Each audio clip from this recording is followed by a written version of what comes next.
আসসালামু আলাইকুম এভরিওয়ান, আপনারা সবাই কেমন আছেন? আশা করি সবাই ভালো আছেন।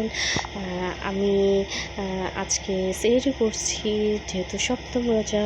আমার এটা সপ্তম সেহরি। আল্লাহ 30টা রোজা পূরণ করার তৌফিক আদা করুক, অ্যান্ড আমি এবছর 30টা রোজা করতে পারবো, আমি সেটা জানি।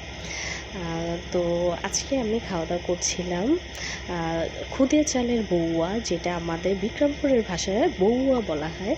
আর যেখানে আমি বাস করি, ঢাকা কেরানীগঞ্জ, সেখানে বলা হয় ভাকা। সম্ভবত খুদে চালের ভাকা, যেটা আম্মু রান্না করেছিল। সাথে ছিল ডিমের তরকারি, ডিম সাদা ভুনা করেছিল পেঁয়াজ দিয়ে। তারপর ছিল খাসির মাথা, মচক, এগুলো আর তরকারি, যেটা আমার আব্বুর খুব পছন্দ। আমার আব্বু গরু আর মুরগি খাওয়াটা পছন্দ করে না, তিনি খাসি পছন্দ করেন, তাই এক এক ধরনের আইটেম খাসিরা আনতেই থাকে। আর আম্মু তো আছেই, অসম্ভব সুন্দর রান্না করে, অসম্ভব মজা হয়। আর আমি তো রান্না করি না, রান্না করতে আমি পারিও না, কারণ আমি হলাম পেশায় একজন টিচার, একজন শিক্ষিকা। তো আমার সারাদিন চলে যায় ওই স্কুল, টিউশন এগুলো করাতে। আমি ঘরে রান্নাবান্না করি না, আমার আম্মু রান্না করে। আর হ্যাঁ, আমি খুব মজা করে খেতে পারি, এটা আমার একটা ভালো গুণ। এমনি বাসায় খুব কম খাওয়ার চেষ্টা করি, কিন্তু কোনো বিয়ে বাড়ি হলে তো কোনো কথাই নেই, অসম্ভব খাওয়া দাওয়া করতে পারি। তো যাই হোক, তো আজকে এই সেহরি করছিলাম। ছোট ভাই ছিল, আম্মু ছিল, সব ছোট ভাই আম্মু আমার সাথে রোজা রাখে, বাবা রোজা রাখতে পারে না।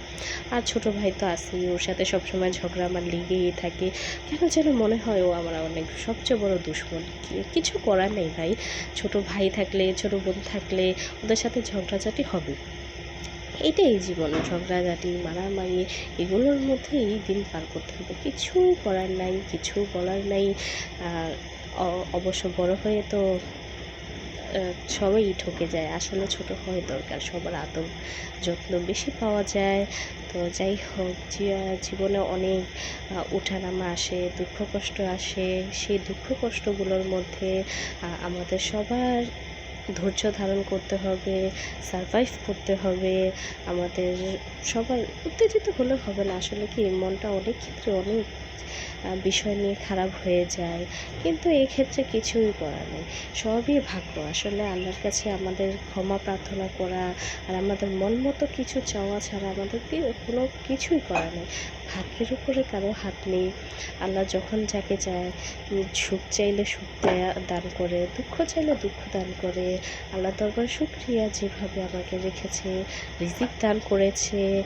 তো সমস্ত রিজিকের জন্য বিশেষ করে শুকরিয়া। কখনো আল্লাহ খাওয়া দাওয়ার কষ্ট দান করেননি, এমনিতে ভালো আছি, সুস্থ আছি, এটাই শুকরিয়া। আসলে এর চেয়ে বেশি আমাদের আশা করাও ঠিক না, কারণ দুনিয়াতে এসেছি আল্লাহ পাকের ইবাদত করার জন্য। আসলে আমরা দুনিয়ার দুঃখ কষ্ট, চাওয়া পাওয়া, এগুলোর মধ্যে এইভাবে ধ্যানমগ্ন হয়ে যায় যে শেষে আল্লাহর যে একটা ইবাদত, যেটার জন্য আমরা দুনিয়াতে এসেছি, সেই জিনিসটাই ভুলে যাই।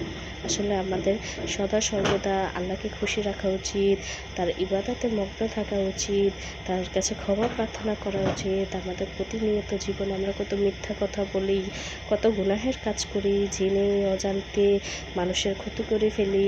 আসলে এই সমস্ত গুনাহের জন্য আল্লাহর কাছে ক্ষমা প্রার্থনা করে দেওয়া উচিত, কারণ এক সময় একদিন এমনও আসবে যখন আমার শুধু নিথর দেহ পড়ে থাকবে, আমার রুহুটা চলে যাবে। তখন আল্লাহর কাছে গিয়ে আমি কী জবাবটা দেব, যে দুনিয়াতে আমি কী করেছি? শুধু খাওয়া দাওয়া, আর কি মানুষকে কষ্ট দেওয়া।